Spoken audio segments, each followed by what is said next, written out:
Okay, so let's just dive right into a big one. We're going to talk about a belief that so many of us think is just a fact of life. The idea that being hard on yourself, that harsh inner critic is what keeps you sharp, what drives you to succeed. But what if that's not just wrong? What if that's actually your single biggest weakness? So I want you to just take a second here and be really honest with yourself. Think about the last time you messed up or you fell short of a goal you set.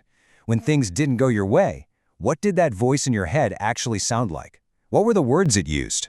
If that voice was cruel, if it was relentless, if it treated you in a way you would never treat a friend, well, here's the tough part to hear.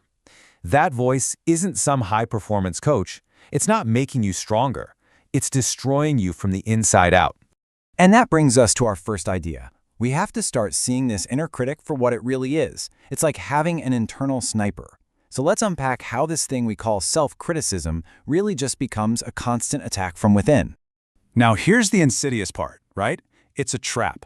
We believe this voice is our ally, that it's our drill sergeant keeping us in line. We think it's necessary to stay sharp, but it's not. It doesn't lead to excellence. It leads to a quiet, deep, total exhaustion.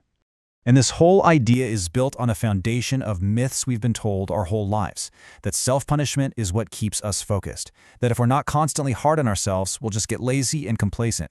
And the big one, that our self-worth is conditional, that it has to be earned through this kind of harsh discipline. These are the lies that keep that internal sniper in business.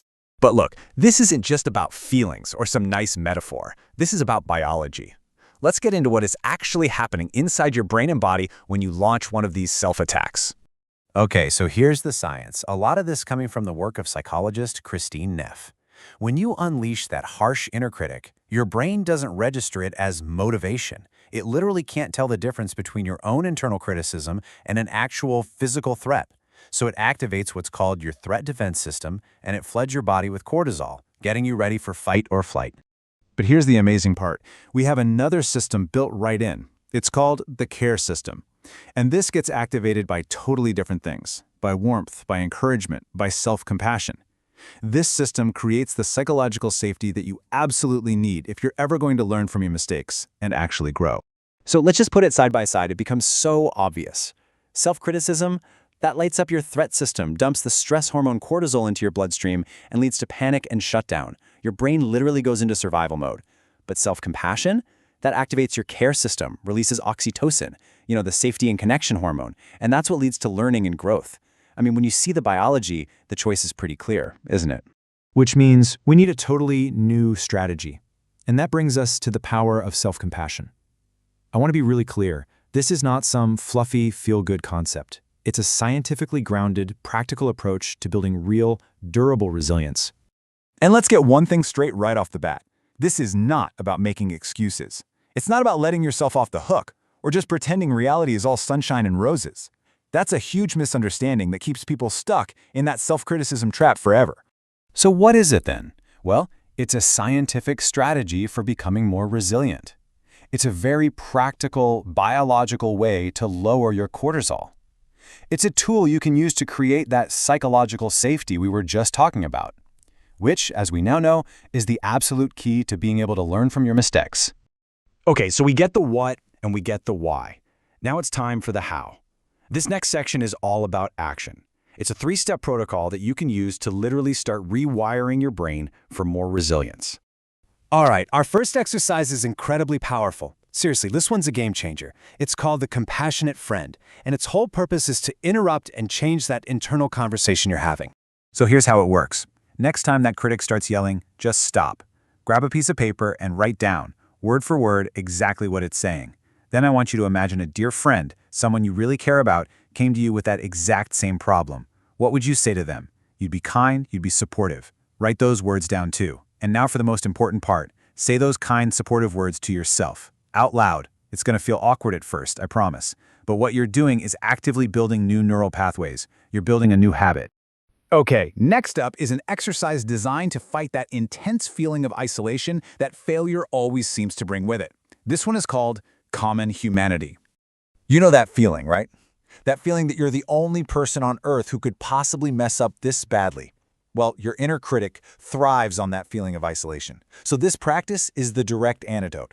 It's the simple act of reminding yourself, millions of people are feeling this exact same thing right now. I am not alone. Your mistakes don't make you an outcast. They actually connect you to the rest of humanity. And finally, we've got a super practical tool for those really acute moments of pain, when things are just tough. Exercise number 3, the self-compassion break. This is a really simple 3-step ritual you can do anywhere. First, just acknowledge the pain. Say to yourself, this is a moment of suffering. That's it. Second, connect to that common humanity we just talked about. Suffering is a part of life. And third, be kind. Physically place a hand over your heart. That physical touch isn't just symbolic. It's a direct signal of safety to your nervous system, and it can actually trigger that release of oxytocin. So these tools are amazing for handling things in the moment, but there's a deeper shift we need to make. And that brings us to our last section, letting go of the past. This is all about making that final move from using your past as a weapon for punishment to using it as fuel. And this might be the hardest truth of all. A lot of us secretly believe that holding on to our past failures, that staying in that prison of shame, is how we show we're being responsible. We think that if we let it go, it means we don't care. But all the science shows us that real growth doesn't come from what you cling to, it comes from what you're willing to release.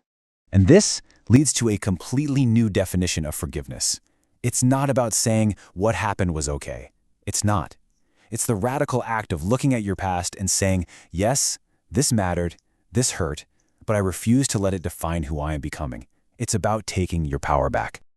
So in the end, it all just boils down to this one question, this one choice. You can continue to be your own worst enemy, keeping that internal sniper on the payroll, or you can finally make the decision to become your own greatest ally. The choice is yours.